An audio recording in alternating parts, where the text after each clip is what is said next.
with Larry Lawton, the most dangerous man in the world. Larry, I really appreciate you coming on. I've been watching a bunch of your videos this week, and I messaged Chiz, and I was like, man, can we possibly get this? There's this guy, Larry Lawton, and he goes, Larry Lawton? Yeah, I know Larry Lawton. He's got the best videos. He's like a world famous jewel thief that went away for like a fucking decade. He did like a year at a time in the hole. And he starts, and I'm like, yeah, I know. Could we get him? I don't know. I'll ask. And so here you are. So I'm glad you came on. It should be fun. I know I've watched a lot of your videos about, I don't know, the prison stories, and I'd love for you to tell some of those. But I'll be honest, I'm a little bit ignorant about your jewel thievery and your criminal, what got you into prison. And that to me, because I've talked to the guys who've been in, I've heard those stories a lot. And don't get me wrong, I love yours. You've got some unique shit.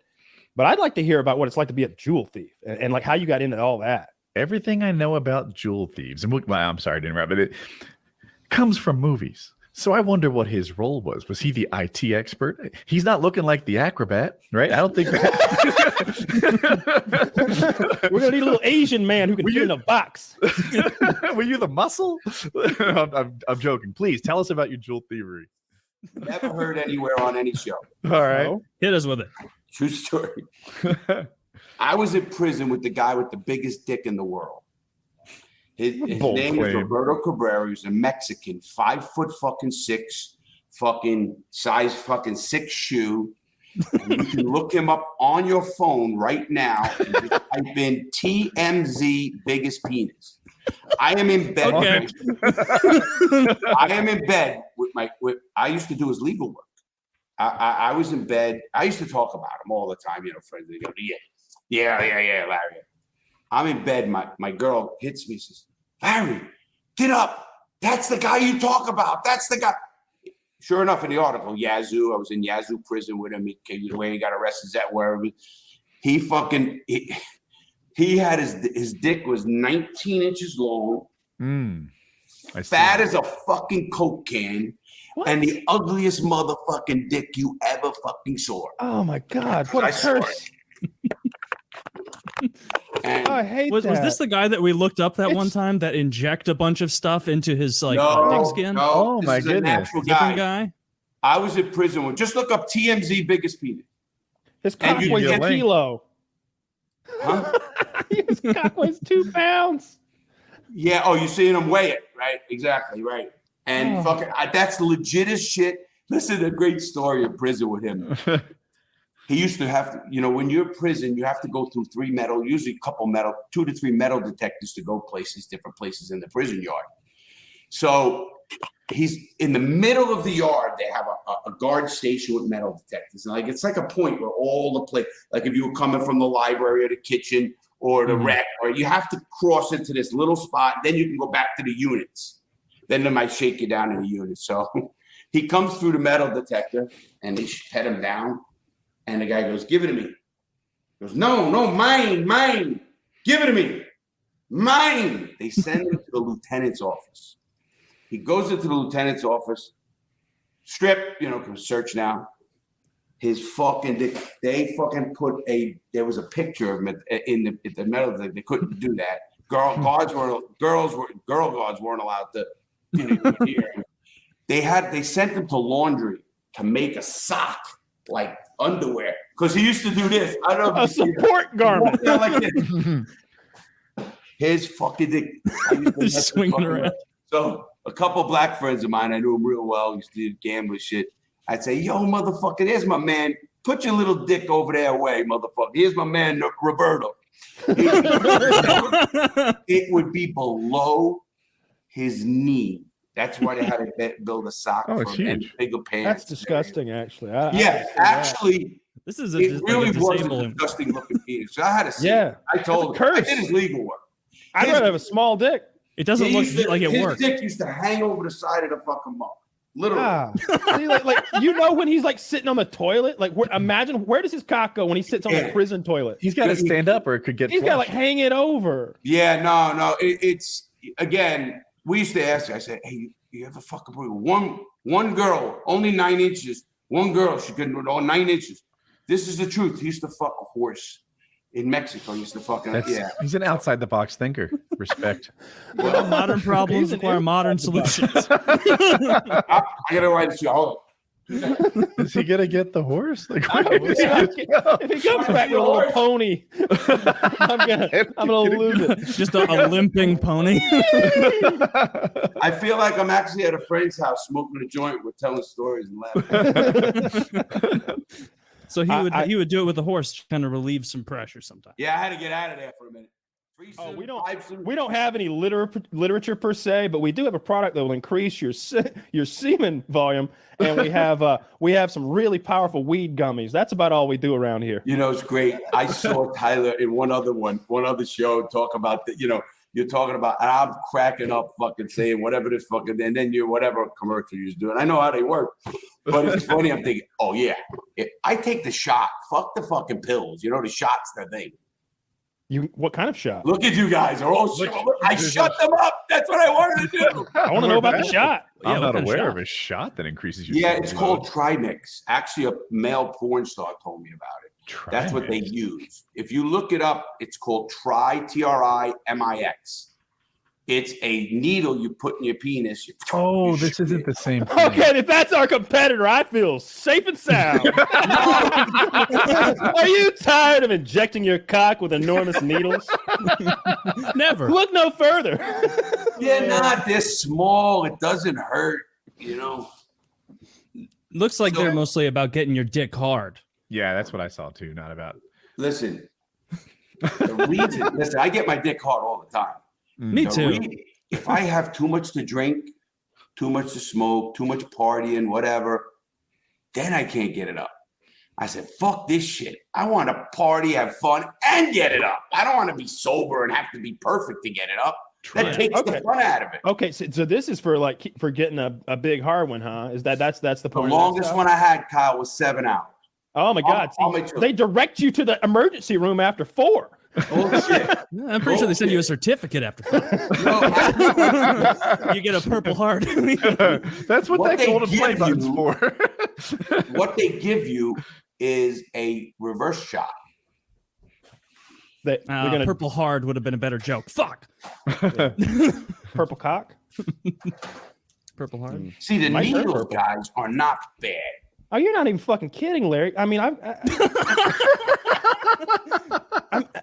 I know all about insulin pens, but I'm just saying, like, I'm not sticking this motherfucker in my cock. Where in your penis? Because it would hurt like a motherfucker. Nah, come on. I've stuck it everywhere. I've put it in my belly fat for certain stuff. Very I'm important. actually curious. Can you tell me where in your dick it goes? Does it go in? Like, is it sub-Q? Like the base, like around your balls area. Woody, good question. It goes into the base.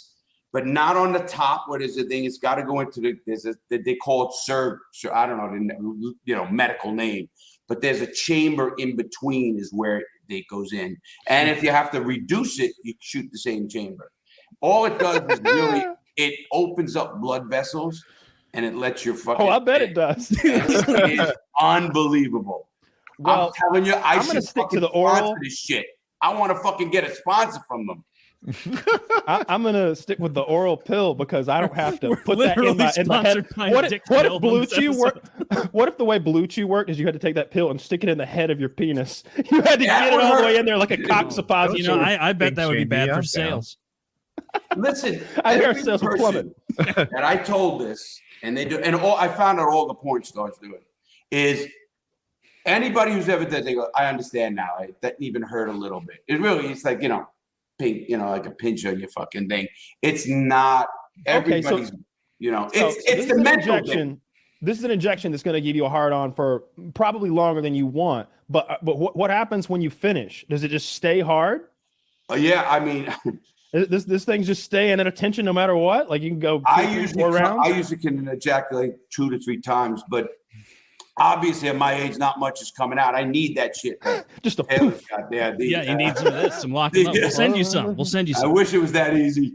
But it is. It works. You got to take 9 pills a day. You got to want it. Yeah, what did it put cum in me and then it fucking just Yes. out there? It stimulates your prostate to create more seminal fluid so that your orgasm is going to be longer because you're going to be pumping a higher volume of cum out. You're going to blow. You're going to blow the mind of everyone out there. If we were trying to fool people, we'd say to take 1 pill a day. The reason it's 9 a day is because it's an efficacious dose. That's all there is to it. I want to know about a jewel heist, like how that goes down. Okay, you want to go before prison? Okay. Yeah. Because you had me talking a story about out of prison with the program. With the I know we're bouncing around everywhere, but that's okay. I'm into that. I like all the little the little fascinating kernels. But I want to know, like, how about this? Like how today, if you wanted to rob a jewelry store, like we're gonna be your crew, right? The 4 of us are gonna knock over a jewelry store. Where would we like? What's step 1? We got to pick the place out. What kind of place are we looking for? You're gonna go. I'm gonna give you 2 of those things. First of all, when I got out of prison, I had a couple of guys who knew me from the old days say, "Hey, listen, I got a robbery. It should be $5 million, man." I looked at them both. I said, "Let me tell you what, motherfuckers. If I do this, I'm gonna kill both of you." And they looked at me. "You think I'm fucking with you? I'm gonna kill both of you because 3 can keep a secret if 2 are dead. I'm not going back to prison because one of you scumbags fucking somebody's wife and they're all pissed over and I know something. You get fucking caught for fucking smacking your wife around. Now you want to get out of jail. You know, Larry did this fucking around. Go fuck. I'm going to kill both of you." And I have a t-shirt that says in my gut, 3 can keep a secret if 2 are dead. So, I believe that. Now, what you just said, now I'm going to go, Kyle, I'm going to go to the other way. I actually on my channel did that. I could rob a jewelry store today easily. Yeah, I mean, let's forget about the fact that you did all that time and you're reformed and all that.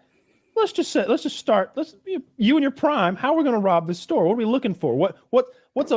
We need to pick a place that's got some good jewels in it, but also a place that's not Fort Knox, right? How do we pick a place? I'll give you an example. First of all, we're assuming I already have my crew.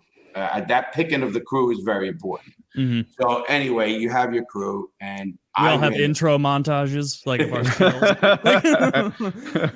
No, there was no YouTube back then. And so first thing I did them. I ran the crew. So some people didn't do nothing. I mean, they just did what I told them, and most of them, and that's what they were. Oh yeah, we're following your lead here, Larry. We just So what happened was, first thing you have to do, obviously, like you said, is it enough money in it to worth it? But the first thing you look at, people think, oh, how much money is in it? No, can you get away with it? Is there an exit strategy? Because if there's no exit strategy, I don't care. I was going to rob a place for $12 million, and it was in the Fontainebleau Hotel where Live the nightclub is, and it was called an H. Stern Jewelers. Cased it, did it, was literally going to kidnap the fucking the guy. Take his family hostage, bring him back with bombs, fucking wipe it out for $12 million, talk the whole fucking thing through. And thank God I didn't do it. Jesus. If there was a kidnapping, there's no statute of limitations on kidnapping. It's like 25 minutes. So when I talk about, no, there's no statute of limit.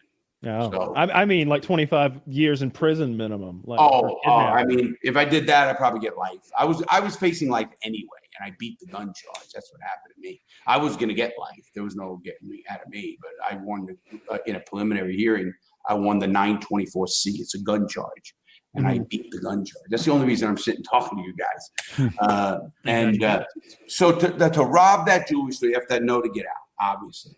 Then there were certain things I looked for that were important. Obviously, when you go and you case it, usually they were in plazas, like a Publix plaza or a Lowe's or other stores around, because you sitting in the parking lot now, it looks like you're waiting for your wife to come from the Publix or whatever, and you're really casing the store. And I would know every fucking thing about that store. What time the mailman come, were police coming around, did security come around, were there a building maintenance check-in, did the trash come this day, when did every employee come in? I actually teach this now to jewelry companies, jewelry prevention, how to tell a person how not to get fucking robbed. But every time I walk down the street, I go, I had to rob this motherfucker so quick his head has spin. Because people get complacent. Did you guys know about the big case that just came out about a month ago? I just did a video on it because the guys claim they lost 120 million and Brinks said it was 10 million. No, I'm not familiar at all with that. A Brinks truck was robbed from jewelers. They do these conventions. They go from one convention to another or whatever. Well, they have a van. It's from Brinks, but it's actually like a truck. It's like a trailer truck that loads the shit in, and then they take it to the next thing. And it's insured, obviously. It's Brinks. It's a whole thing. Well, these guys, it gets robbed. Totally an inside job. Just go to my show, look it up anywhere, you'll see. Totally an inside job. How the fuck they know where they're gonna stop in fucking Nevada? How the fucking know the guy's going in and there's another guy sleeping in the truck? Who the fuck knows that? What is it, fucking the wizard? So anyway, that gets robbed, and in that case, inside job. Totally. Well, no, big. They're like almost an 18-wheeler Brinks. Oh no, jeez. Yeah, they have them like that. That was pretty cool. What does that much in jewels look like? That's Zach. No, Zach does it, our producer. Remember, he was here at the beginning. Yeah, he does a lot of stuff like that. It's good.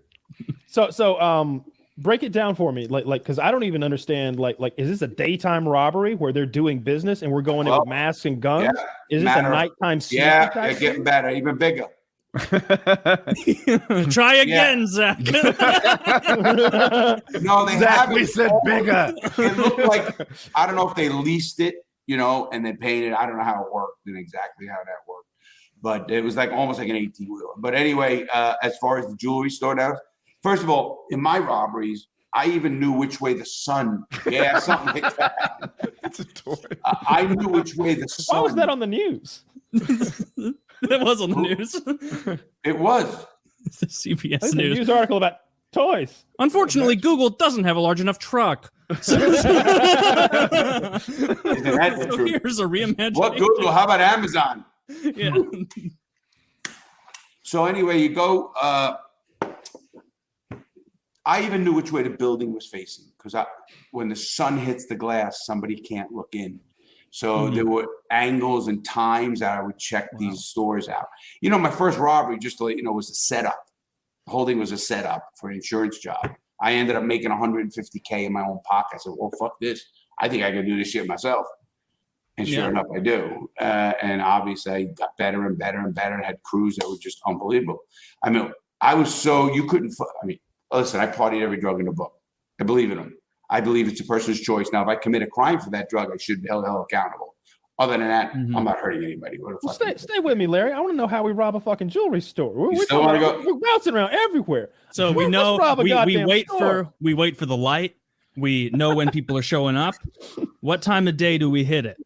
And is it one person that goes in first to kind of a final scope, or everybody at the same time to try and make it quick? Good questions, but you failed the first part. If you don't know what time the fucking sun is coming down and not know if it's the evening or at night, if it's the sun's coming up and it hits the glass, or if the sun rises in the east and falls in the west, and the building is facing one way, what time it is. It's fucking dinner time or it's breakfast time or whatever the fuck it is. So that's easy. I mean, obviously that mattered a lot because it didn't matter, and someone could walk right by that jewelry store and can't see in the window. So it's like having a wall here. The only way they can get you is going in. How many people of your crew actually go in? The whole crew goes in other than one guy? Well, depending on the robbery, everyone is different. I would go in always. I would go in, take down the main guy, or my brother, who now has been convicted, so it don't matter. My brother would fucking come in with me, or I'd bring him in as a second, like, oh, he's my partner. If there are customers in there, do you go? Or do you wait till they're empty? Customers. Do you wait till there's no customers? No, it depends. Yes, in the store, but when customers come in, tie them up, and they're not a part of the robbery. Yeah. One robbery I did, it was in Sarasota, Florida, and so I'm doing a robbery now. They have buzzers on the door. A lot of jewelers. You have to be buzzed in. I like them. It's not good for a It doesn't hurt the professional at all. That buzzer on the door. The only one that hurts is the bunch of kids that are going to come run and smash and grab. Larry, they want coming in. He's got a Rolex. He's got a sports jet. He's got a gold chain. Shit, he has money. Yeah, we're going to make money with this guy. You know what I mean? Listen, jewelry business is a very shady business. We'll get into that. So then I would fucking go in. Obviously, they want me. Then I would usually have a pre-story. I usually say I was working with HUD, or I was working with what's the Oh, and what's the organization that fucking goes and helps relief fund? Like, not Red Cross, but the government agency. FEMA, right? FEMA. I used to say I'm working for FEMA, and because if there was something in the area, we're checking out the damages here, so I'm going to be here a month. When I first got married, I've been married 10 years. I bought my wife a 3/4 carat. I want to look at something better. I make more money. I mean, okay, and they talk to you, and first thing they do is they want to show you what they got. So they don't just show you rings. They get the fucking mother load, I used to call it. They would go in a back room, never in a safe, or in a safe sometimes, but not mostly. They'd come out with a box, looked like a baseball card box. You know what a baseball cards come in? And it would be all envelopes. Now, he put it on a thing, and he'd open it. I said, let me show you. I'd say, let me see a carrot. I'd look where he picked that carrot up in the box. And then if I said, let me see a carat and a half, and he goes this way, I know there's not much bad. But if he goes this way, they're all fucking bigger diamonds. I would calculate that box in my head, just numbers wise. 2 carat this, give or take, and say, okay, there's $500,000. And I'm gonna rob it, or 200,000, whatever it is. So they would do that. They want me. I'm their customer now. Yeah. I didn't use a disguise, but they never ever got me right. You alternate yourself. You alter yourself. Wear glasses when you don't wear glasses. Have a mustache when you never wear a mustache. Part your hair a different way. Color your hair with fucking men's, bleaching and shit. The shit I use in my goatee now. So he would do that. So, and now, I went as far as made business cards. I actually went into an area, and this was in the Daytona, I think it was Daytona. I looked for condos that were boarded up, not boarded up, winter, the winter shutters are up, the winter shit. I went to the base of the condo. I saw it's the second floor. I looked up the number, where it was, who was on it, who owned it. I became that guy, and I got the phone number, and I kept calling it, making sure there was no one in there. Of course, it wasn't. It was already done. That's me. I would walk in and say, listen, I live down the corner. Here's my name. Matter of fact, I'm looking at nice rings, so they want to do you a favor. Oh, you want to leave your ring? And I had fucking $10,000 of jewelry on me. You want to leave your ring and we'll have it clean? You come back in an hour or so? I said, better yet, why don't you just give me a call, or I'll call you. So if I don't answer, don't worry about it. I'll just call you then. Sure enough, he called me, and then I call back not knowing or anything. And he thinks, definitely. So actually, one of those guys, the reason I know all this, the FBI, one of the guys who owned that fucking condo that I did, his son was in prison, or some relative was in prison for fucking robberies. And he was like the same kind of age and all this shit. And they thought he was part of this whole fucking thing now from prison. They did a whole fucking investigation on that. I go, it was fucking funny as shit. It cost them $1 million. They gave me a charge in 2002. I got the same charge that Bill Clinton got. Filing a false statement. Getting your dick sucked in the Oval Office. Filing a false statement. I got that. So once we're like, you're out of the store, he knows where you are. You've already made yourself a potential customer. How much time passes between that and you going back to hit it? Depends. It depends. If I didn't know something, I might go back in there. Can I be honest? Hey, let me stop you for a minute. It's always going to depend. But what I'm looking for from you, Larry, is like an example. Well, this one time. I'm giving you a fucking example. No, you haven't. Larry, I'm going to start treating you as a hostile guest very soon. I'm sure you've seen. I bet that you've been treated as a hostile witness before. We're talking. I want you to tell me a story. I want to hear a story about a specific robbery. Just pick any one. One robbery. One robbery. I was just telling you about the Sarasota with the old lady. I can't tell. Am I alone? No, I hear you. So like, lay it out. How does it go down? Again, when you say every store, I did 25 stores. Okay. Every one will be different. Now, I'll give you a Sarasota store. Okay. You case the store. We go to Sarasota. You don't go to a bad neighborhood. You go to a good neighborhood, obviously. You want to go where the people are. But in my robberies, they had to be in a plaza. They had to be in an area where there was a lot of traffic. The more traffic, to me, the better. Obviously, then you case it. How do you case it? You go to morning, night, and day. I'm there before anybody fucking gets there. I know their fucking cars. They make so many mistakes. Every one of them, they never stagger people coming in or out. They all come to usually the time, give or take. They're always the same time every day. And you know where they park their cars, so they're easy to follow. You know who's in there, so you're going to know who the employees are. You know when the trash is coming. You know when their mailman's coming, they have them waiting for them. And everything they do is very predictable. So sure enough, Sarasota, Florida, I do one. And actually it's near a dive shop, like scuba diving. You know, like 2 down from the scuba dive, but it was good enough. So it was 3 of us. So I go in, I take the guy down, I get my guys in the store. They start working. One cabinet, the other cabinet. Now I tied up whoever's already down. When I say I do it, when I walk in, they think they know who I am. I wait until they're between cabinets because they have buzzers all over the place. So if they hit a buzzer, it's an alarm. So I know. They even have buzzers in their pocket, even back then, meaning it was like a keychain, and they could be able to hit it. And that's how they would open the door for people on a buzzer, but it also had an alarm buzzer on it. So I knew all this. So I'd wait till they're at the right spot. They think I'm good, normal. I'd jump up, get down, motherfucker! Gun and fucking in their face. I would transform in 2 seconds, and the guy's on the floor, back. I got slip ties, cuffs, done. He's done. And I never gagged anybody. I didn't want anybody to gag or throw up and get hurt. And he's done. Now he's done. I just tell him, close your eyes. Don't look at or face his head towards the wall, or if he's close enough. I said, don't you move. You fucking move. They knew it. Never moved, never did it. They guys are in, open the door. If it had a buzzer, I would buzz them in. If it didn't, they would know. They'd go by. And they're looking like normal people. They're not looking bad. The key is never be conspicuous. Like in South Florida, Haitian drivers, they always fucking go 5 miles an hour below the speed limit, and they're fucking in the left lane. They can't fucking drive. They're conspicuous. You know it right there. Don't be that guy. Do things normal, whatever it is. Whatever you were going to do, you do know. They would get in. I'd have their assignments already beforehand because I knew the store. You get the right shelf, all the fucking shelves. You get the left shelves. I'll get the safe and keep an eye on him and get the office where a lot of certain stuff is.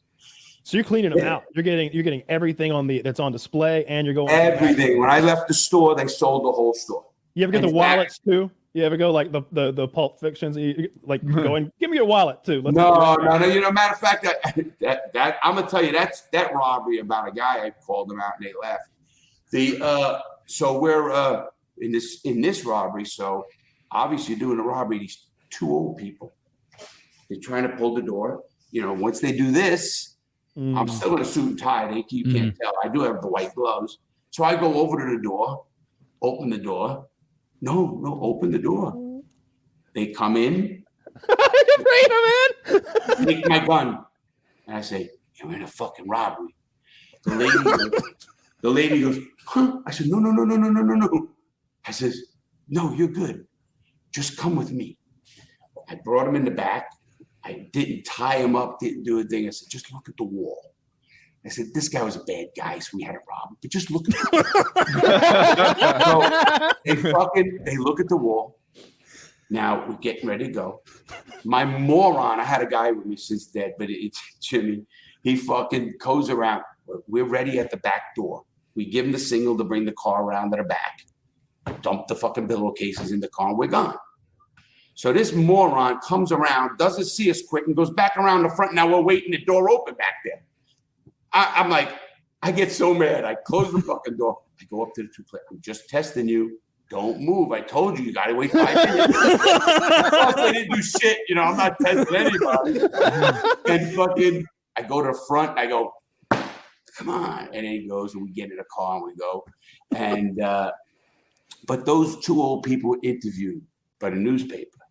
Next day they go, oh, he was a nice man. Just robbed the place $800. But he's that makes so much more sense to me because why give that witness a reason to because the cops are going to say, hey, could you come in and give us a statement about that thing you saw? And if they're holding a grudge against you because you put your hands on his wife, he'll fly across the country if you had been rude, maybe just a little bit too rude to his wife. He'd have been drawing sketches himself. Like, no, that's true. That is true. But it wasn't even that. Like, I robbed the store in Sunrise, Florida, and this gets crazy. I end up running. So many people came into the store, kind of the same setup, but people are coming in, and I'm fucking flex cuffing them. I had the total with the 3 employees. I had 10 fucking people tied up. I ran out of flex cuffs. I used to have it for the I used to have it for the feet and the hands.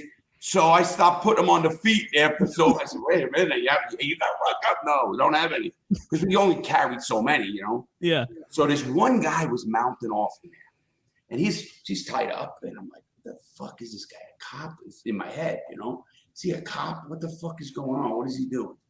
So I walk up to him, I look at him, and he's looking at me. I grab his wallet. That's what triggered that. Maybe when you said wallet. I want to see if he's a cop. Not. I took his ID, just drew it, didn't do anything with it. Then I took his bracelet, and I never took jewelry off anybody in the store, even the owners or anybody. You know what I mean? I didn't take a woman's ring off. I'm not a good guy. Not that somebody's ring wasn't in there getting fixed. You know what I'm saying? I didn't do it off a person. But so I take this guy's bracelet off. To go. Remember the thick gold they had? It was a Fugazi. Fugazi. Fake. I fucking looked at him and said, "You piece of shit, motherfucker! Fake fucking thing. What are you doing?" The fucking girls in the counter started cracking up. The fucking girls were cracking up, man. They fucking were funny as shit, the girl. So he must have been a jerk off, you know what I mean, to them or somebody or whatever. Because they probably wanted to laugh at any jokes you might be telling because you did have a gun and they were tied up. This guy was you could have been a tight 5 and kill. See how funny he is with a rifle. What's the thing about revolvers these days? I'll tell you, it's so fucking crazy today. Guns and fucking rifles and shit. You walk out, you get fucking killed now. I mean, did you ever encounter anyone who had a gun, like just a civilian in any of these situations? Well, I'm going to go to the last robbery then. So we do the last robbery. Little do we know until now. This is in Fairless Hills, Pennsylvania. I end up casing the store. It was a good store. But when I case an area, I might case 20 stores that meet my criteria at first. And then you wean them down. What you can do, is it the most money, quickest exits. There's a lot of reasons I did certain things. So I picked on this one. Now it's about 5 miles from the last one. I mean, the last case I did, the casing of the store, across town or whatever it's called. I do the robbery. While we're doing the robbery, a lady comes up and has to put her hands, close to the window because of the sun. I was telling you how it works. So she put her hands up and sees us robbing the store. My brother and I, I say, move, bolt, you had to go. I mean, there's no stop everything, just go. Now we have the car out front. It was like we walked, we pulled up. Again, the car was a rent-a-car from Florida with fake plates. It was fake plates. So anybody got them, they never can get to us, whatever it is. And I always used a nondescript car. It could be a four-door Cameo, a Camry or whatever the fuck it was. Something that was normal, regular cars. No hopped up car. So we run for now, first of all, when we first robbed it and got it in and put him down, I take 6 guns out of his safe. 6 guns is do that. Put them in my bag. Thank God they saved my life at the end. You'll hear this. So I fucking see the guy go, gotta go, boom, we bolt for the fucking door. As we go right near the door, we see the glass fucking flying. We're being fucking shot at. The fucking guy gets out of the fucking flex cuffs. And there's another gun there. We didn't even fucking see it. We fucking shoot. We jump in the car. I get in, driver's side. He gets to the other side. Just like this. I'm looking right at the fucking thing. Put it into. He comes and levels the gun at my head. I fucking go like this. He shoots the bullet, goes right in the middle of the fucking thing. goes through, skims my head, that little blood, and goes in my brother's back, through his back, into his arm. Oof. To this day, it's still in his arm. Oh, no. So anyway, yeah, they know about it. So anyway, boom. We had a getaway, like fucking something you'll see on fucking, one of these crazy shows, movies. Mm-hmm. And I mean, the community was outraged that this guy's just shooting out. How did he know he's going to kill somebody else? You know what I mean? This guy was just shooting. Mm-hmm. Well, we get away. Again, got away because it was well planned. I had an exit strategy. I knew the route to the T, how to get on every major road. In fact, it was so close, we pull up to a toll, and I got a bullet hole right in my fucking windshield. I got to go to Brooklyn. We're in Pennsylvania. Mm-hmm. How I did it is I waited to a 18-wheeler. I got behind the 18-wheeler really tight. When the 18-wheeler pulled through the fucking booth, because then you had to pay toll. It was not this shit. You had to pay. Mm-hmm.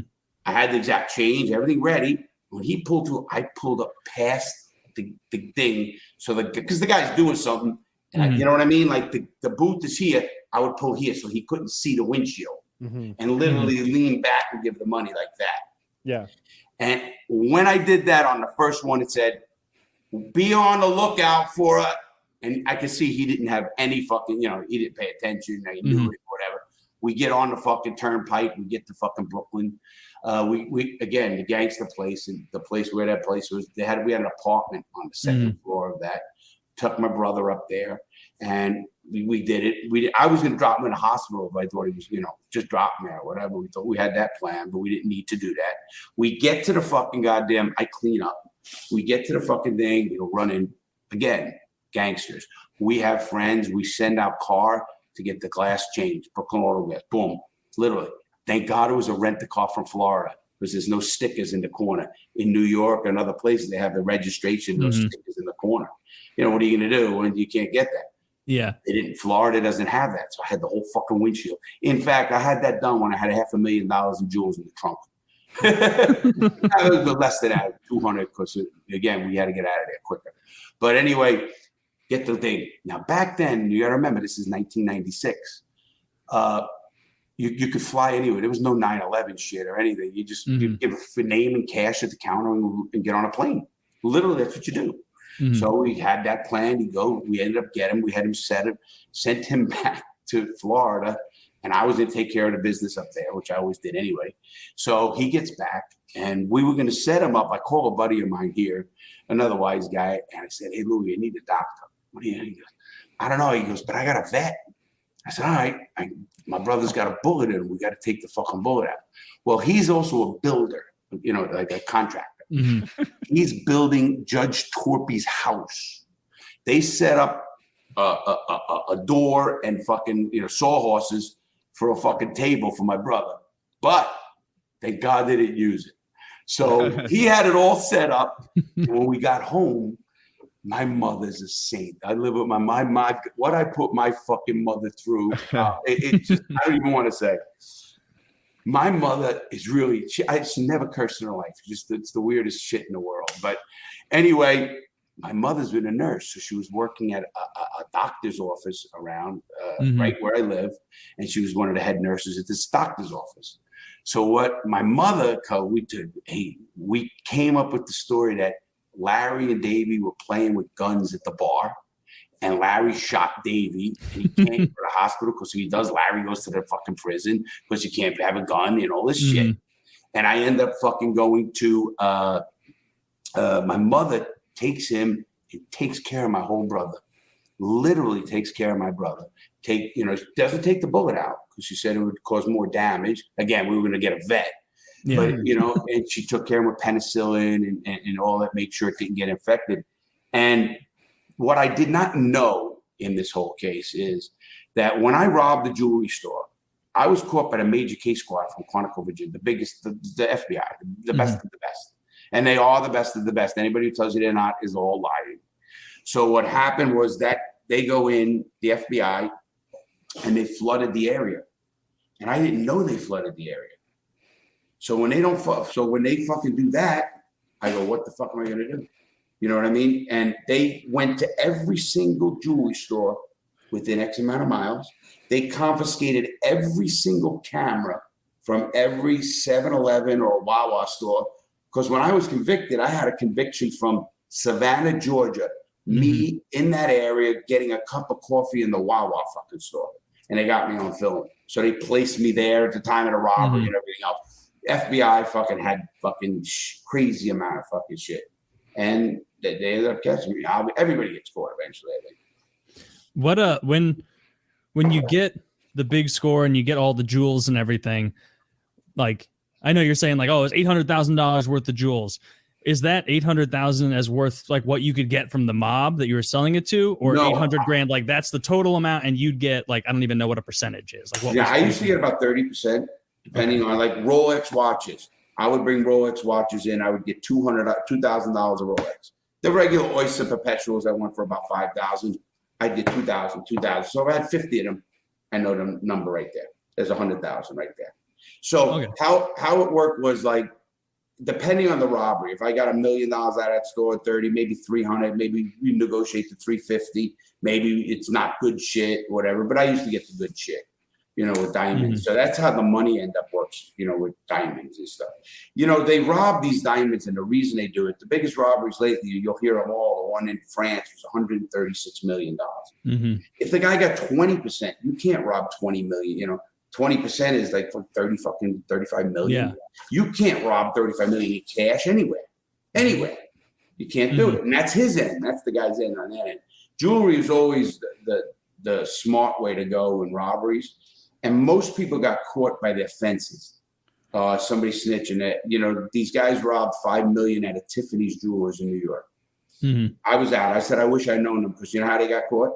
They sold a fucking diamond ring up in Harlem for crack. And fucking, of course, one snitch to another snitch or whatever happens, they end up fucking getting arrested. Now, and a guard was in on that.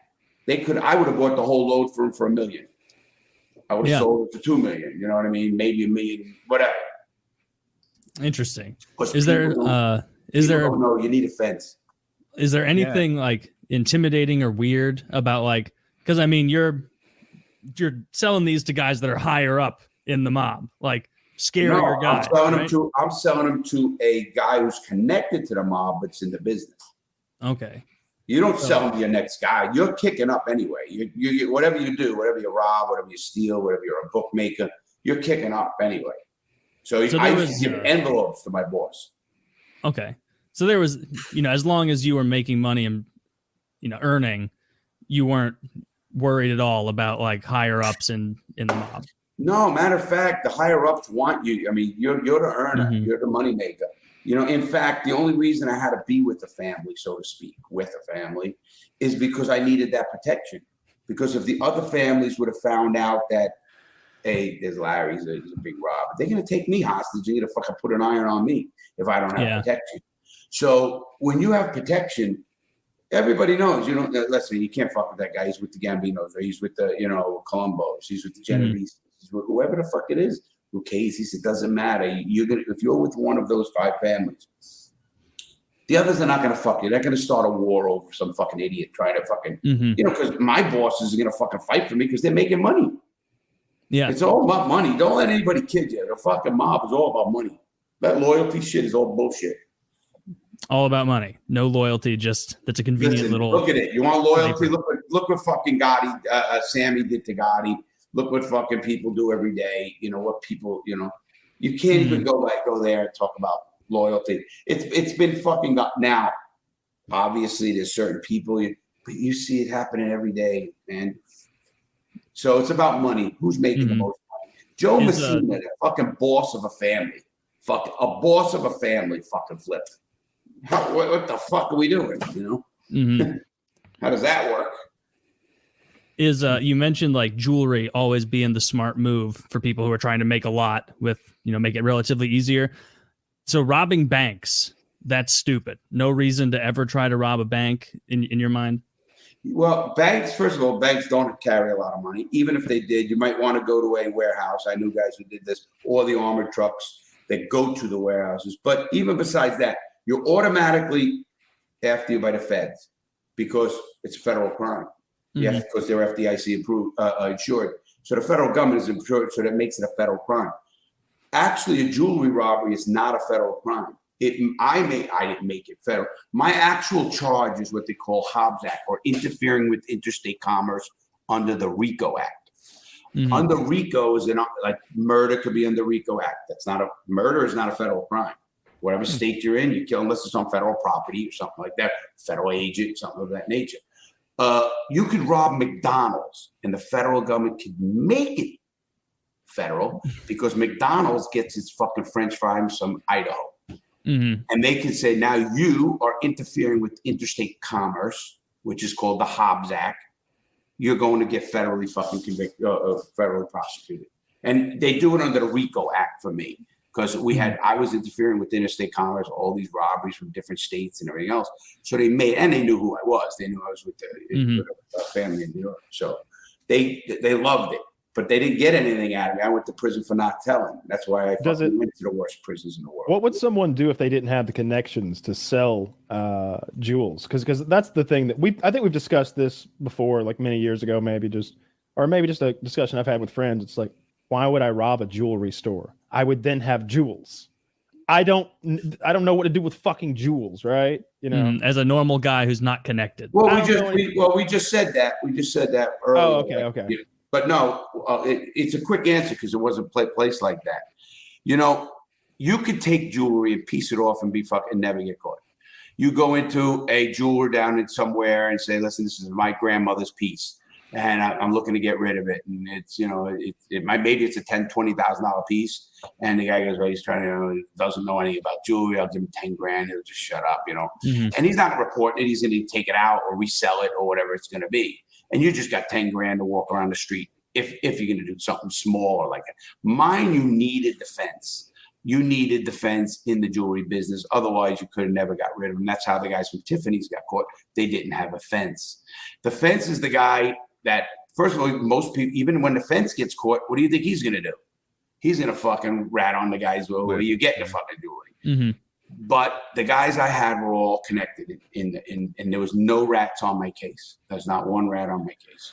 How does the fence do his job? Like, obviously he takes the diamonds in and gives you cash, but like, what does he doesn't sell the diamonds? Does he sell the diamonds to a jewelry store? Absolutely. The fences are diamonds. The fences are usually jewelers themselves or something. I was telling you earlier, the jewelry business is so fucking crooked. Obviously I can get into how diamonds go from De Beers in Africa and how you get to buyer and be all that kind of stuff. I went to the GIA Institute, which is a Gemological Institute of America. It cost me $10,000 under the table. There were 4 of us in it. But I went in that to learn about diamonds. I want to know about the qualities, the cuts, and what they mean, because I don't want to get fucking robbed. It's like knowledge is fucking king in anything you do. You can't trust fences. Well, again, you got to trust yourself, man, because I know what's there. Now it's a haggle of the price, and they're not going to haggle too much because I'm bringing them so much. You think he wants to lose me to even go look for another guy? You're already giving him a stellar deal. It's hot goods, right? Well, he's getting the best deal. Nobody could ever buy his diamond cheaper than he could sell it because he's buying it for fucking nothing almost, It, depending on watches, anything he's making. He couldn't buy it wholesale to sell retail like he can get from stealing, 30, right. 25%. That's what I'm saying. So he's not going to get he's already getting this stuff 80% off. What's he need? 85%. Right. And not only that, they don't want me to go to another guy and say, wait a minute, I'm the piss Larry. He's coming here every fucking twice, 2 times a year. Mm-hmm. Fucking, I'm making fucking. Now he gets his price. So if he buys it from me at, let's just say you said 20%, 30%, whatever number, he tacks on 15%, sells it, and he pieces it out. I actually found out a lot of my diamonds that I robbed went to California, and they were literally sold out in California. And it's funny because I thought later in years I should have just opened a store on Rodeo Drive, not give a fuck, put a fucking hot-looking broad behind the fucking counter, whether she knew what the fuck she was doing, and sell shit at fucking decent price, and fucking could have made a ton of money, had right or did it, could have did a lot of things. You can only do that with obviously common pieces. You couldn't do that with signature pieces. Anything that's made that's specifically for someone, it's a signature piece. They got to break it up and they got to make diamonds, brooches, whatever they're going to do out of it. And that's important. But I think back after the fact, man, I should have just fucking kept it all, opened the fucking store, and I'd have fucking maybe became legit. Nah, never would have happened. Wouldn't have worked out when you had to replenish your. I had a question inventory. from earlier. So you said that you never hurt anyone who wasn't in the game. That was part of your code. No kids, no like old people or. Well, we're going to define it here in a minute. But you didn't say. You didn't say it, but I interpreted like no civilians, basically. You know, if they're not in the game, you're trying to not hurt them. Kamala Harris, to me, is the worst fucking person on the planet.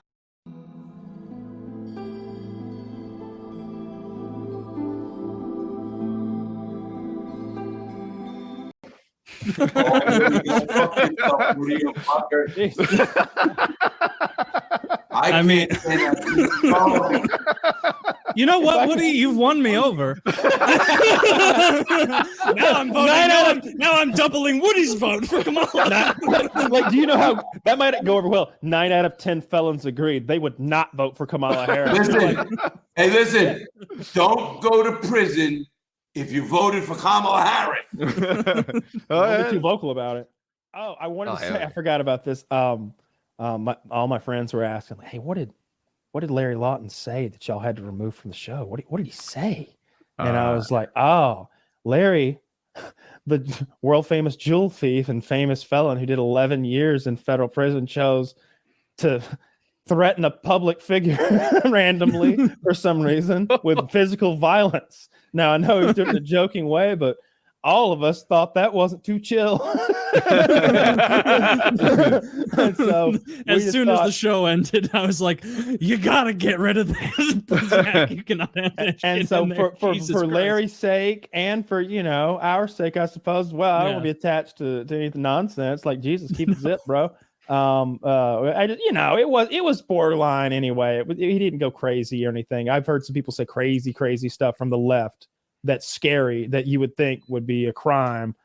It wasn't near that, but it was like, I'd like to blah blah blah blah yada yada yada to old ja, and it was like, whoa, we can't say that. That's not he was kind of fantasizing about murdering a public figure that you've heard of. Okay. But we just can't get down like that. Too woke. We're too woke. Down with those assassinations. Dude, I got everybody in my DMs telling me I'm woke now, that I'm blue pilled because I never got on the Andrew Tate train. Larry, Larry was my idea, so if you liked him, you're welcome, and if you hated him, like most of my friends did, I'm sorry. Your friends didn't like him? I thought it was a bunch of people told me they didn't like him. But a lot of people liked the episode. I thought we got like good stories out of him and stuff. Good, because I don't know, my friends didn't like Larry. I'll take a peek and see if it was highly rated or poorly rated compared to our other shows. He's just he's a guy that you got to keep on the rails because he likes to tell ancillary rabbit trail stories while he's going. God, I was getting so frustrated. I felt like you guys were judging me. Like, Kyle brought this guy on who can't even keep his fucking wits about him long enough to tell us what a jewel thief does. I wanted, because I was like, Larry, tell him what it's like. God damn it! I said you were good. I've been telling him. Dude, it's so funny from that perspective. It's like that Looney Tune thing when you want the frog to dance. But every time you show them the frog, it lays there dead. They turn their back. He's like, "Hello, my baby. Hello, my honey." I'm like, do the dance, God damn it, dude! I love that having him on. One, I thought the show was great. I looked at the ratings. It was pretty typical for our last 5 or 10. Best bank robber content is our jewelry thief guest who couldn't explain how to fucking rob a jewelry store. Wait, what? Yeah, we had this guy Larry Lawton on who he was like a master jewel thief. He was like tied up with a mob a little bit, I think, connected. He did prison time, and his YouTube videos are very good. He tells good stories there because I think he gets his son to help him frame up the story and maybe edit some of the slower paced stuff out. But as a guest, he had a hard time focusing and following along. And because I asked him a very simple question, how do you rob a jewelry store? And he talked for 10 minutes, and I was like, so how do you rob a jewelry store? And he talked for 5 minutes, and I was like, so how do you rob a jewelry store? And he talked for 10 more seconds, and I was like, stop. Stop. I still want to rob a fucking jewelry store, and I don't think we're getting there anytime soon, man. It was one of those shows. Is it a secret? It was one of those shows where it was like a roller coaster where in the beginning I was excited for his stories. And then it became clear that he had no conception or ability, even if he wanted to tell those stories in a concise way. And then it started going down. I'm like, oh no. And then once like he started really frustrating Kyle actively and Woody, I was like, this is way back on the ups again. And it started way going back up because like you can see in real time as Kyle's very patient with guests. And he absolutely loses his patience near the end of it. Because here's what happened. He starts first. He starts waxing philosophical out of nowhere when he's supposed to be. He's still supposed to be telling me how to rob the jewelry store, but he starts talking about how the generational gap and how this current generation is so good with their technology and how they can program their phones right from their pockets. This is what he's doing. I think that programming is downloading Twitter. That's what I think. Yeah. This fucking boomer starts bragging about how his daughter's generation, they can program a phone like that. And I'm thinking like, yeah, dude, because we've had like 8 of the sons of bitches. Like, and like it just says next, moron. Just hit next. And he starts like waxing philosophical about that, and I'm just like, dude. Tell me about Mikey the Nose and how he'd get you the fucking codes to the safe. Right. Tell me about how like one time the guy wouldn't give you the fucking like key and you fucking punched him. And tell me how it hurt your hand. Tell me how as much his nose bled. Tell me his eyes watered up and he told you what you wanted to know. Tell me he was fucking tough and you got scared of him, but you couldn't show it. Like, tell me something. I want Make to know it who up. your Lester of your Rivet me. Who was your driver? Like, give me anything here. Some ego, because I asked him if he ever lost a fight. He couldn't come up with a single instance in which he ever wasn't the most alpha person he'd met.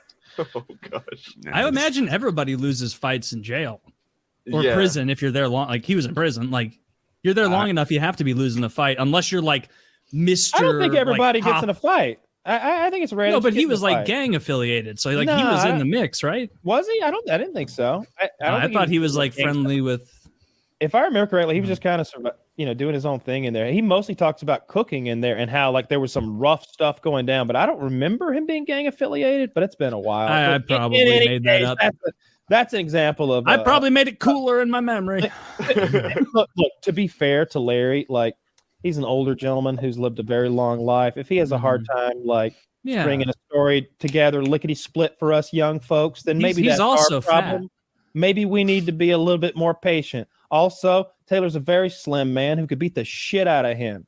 All right. So Larry better step aside rather than be talking any shit to Taylor. I forgot about that. I was going to defend Larry's old ass. Like, maybe different generations, this and that. But he's talked shit toward the end of the show. He can get fucked up. That's what will happen to Larry. Set up a celebrity boxing match. There ain't nobody. You'll do nothing. You'll fucking nothing. We'll fucking 3-way tag team you all night long. Like you and 2 more ex-cons feel like you're in prison again. Age to you. Okay? Don't you grab some young buck? No, don't get some prison. I'm gonna fuck up all the biggest hitters from Prohibition. This guy Tony Tequila Rodriguez was that's crazy. White Lightning Murphy. That's White Lightning Murphy. He could run a 40 in 9 seconds. He was the fastest white man in the NFL. He was great before we let those athletes into the game.